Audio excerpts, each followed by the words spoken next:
Hi friends, कसे आहात तुम्ही सर्व आणि कसा चालू आहे तुमचा अभ्यास? तर आज होता शनिवार, त्यामुळे सकाळची शाळा होती आरवीला आणि तिच्या पप्पांना सुद्धा.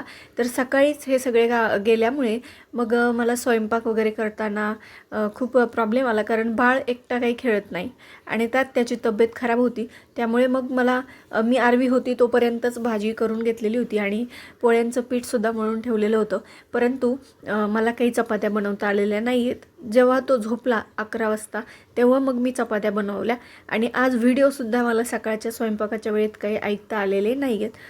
त्यामुळे मग तो झोपल्याच्या नंतर आरवी आली 11:15 वाजता आणि तिथून पुढे मग मी आंघोळ वगैरे केली आणि जेवले आणि त्यानंतर मग आज मला बसायला अभ्यासाला झालेले आहेत 11:15. तर 11:15 वाजता बसल्याच्या नंतर मग मी गणित सोडवायला घेतलेले आहेत.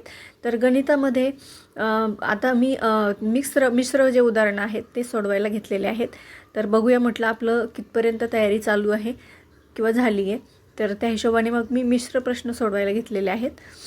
या मिश्र प्रश्नांबरोबरच ज्या प्रश्नपत्रिका मी काढलेल्या आहेत त्यातील सुद्धा एक प्रश्नपत्रिका लसावी मासावीवरची मी आज सोडवलेली आहे. त्यानंतर आज शनिवार होता, त्यामुळे 1:30 वाजता मला होतं लेक्चर आणि आज हे MSWचं पहिल्या सेमिस्टरचं माझं शेवटचं लेक्चर होतं. ते लेक्चर संपल्याच्या नंतर मी अर्धा तास झोपली, आराम केला आणि त्यानंतर मग उठल्यावर कॉफी वगैरे घेतली आणि पुन्हा एकदा अभ्यासाला बसली. तर आज मी घेतलेला आहे महाराष्ट्राचा भूगोल.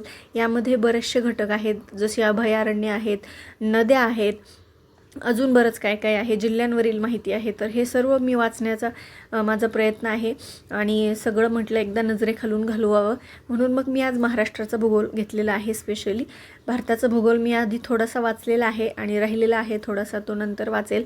पण महाराष्ट्रावरती आपल्याला जास्त प्रश्न येऊ शकतात आले तर, कारण महाराष्ट्रामध्ये सुद्धा खूप काही विशिष्ट अभयारण्य आहेत. त्याचबरोबर नद्यांवरील प्रश्नसुद्धा बऱ्याचदा येत असतात. तर आता कुठे माझा परत पहिल्यासारखा अभ्यास व्हायला सुरुवात झालेली आहे.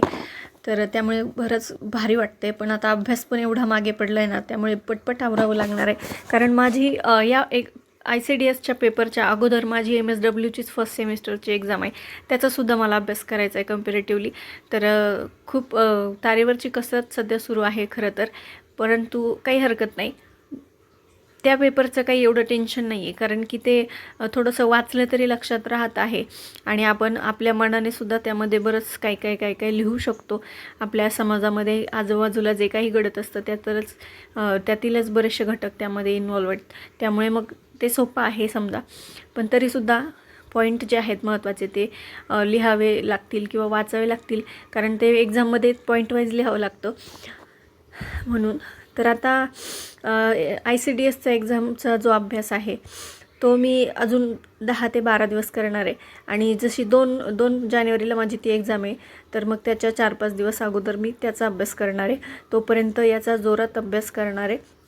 तर सगळी कामं आवरल्याच्या नंतर रात्री मग मी पुन्हा अभ्यासाला बसली, बाळाला वगैरे झोपी लावून. तर आज मी 12:30 वाजेपर्यंत अभ्यास केलेला आहे.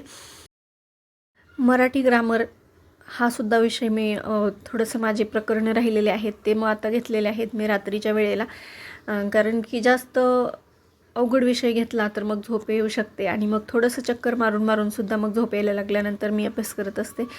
तर या पद्धतीने चालू आहे आणि उद्यापासून माझं जे टाईम टेबल मी बनवलेलं आहे ते फॉलो करण्याचा मी प्रयत्न करणार आहे. तर त्या टाईम टेबलप्रमाणे मी 8 ते 9 तासाचं टार्गेट धरलेलं आहे. तर पाहूया आता किती फॉलो होतं आहे ते. तुमच्यासोबतसुद्धा मी एक दिवस ते माझं जे टाईम टेबल आहे ते शेअर करेल. तर आपल्याला 20 तारखेपासून स्टडी विथ मी लाईव्हसुद्धा स्ट्रीमिंग करायचं आहे. तर तुम्ही पहाटे माझ्यासोबत अभ्यास करू शकता 5 ते 6 या वेळेमध्ये. तुम्ही इंटरेस्टेड असाल तर नक्की कमेंट करा, त्याप्रमाणे मग आपण लाईव्ह स्ट्रीमिंगसुद्धा सकाळी घेऊयात.